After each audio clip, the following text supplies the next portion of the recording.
So guys, welcome back, and I'll be giving you guys a very quick update about something very sad at the same time very shocking that happened to one of Jamaican greatest 400-meter sprinter known as.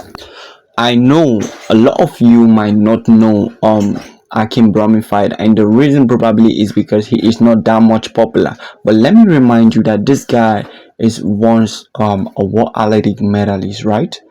And he has represented Jamaica in so many top competitions. Now, I will be giving you guys a breakdown of the sad news and every single thing that really happened with um, Akim Bromified.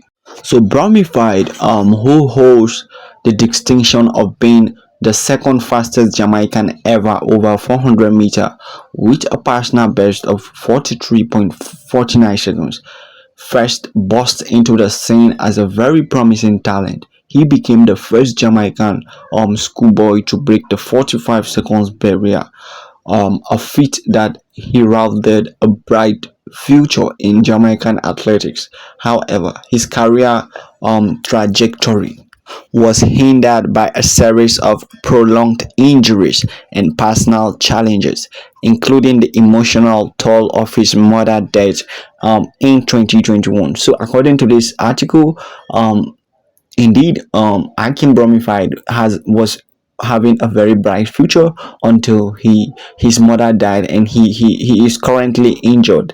And now the big news, the shocking news, the sad news is that Bromified has officially retired, and it has been confirmed by one of the greatest Jamaican TV station. And here comes the news in details.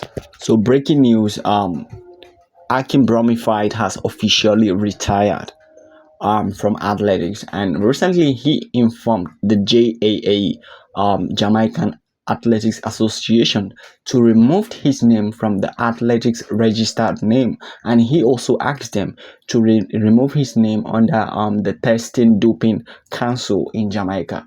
And he has officially retired at the age of 27. What a very sad news. Well, the reason why he retired was because when his mother died, it reduced his performance, and also currently, as I'm speaking to you, Akim Bromified is injured, so you can't really blame him for retiring. He has his choices, and I feel like he knows what is best for him. Let me hear your opinions about him in the comment section.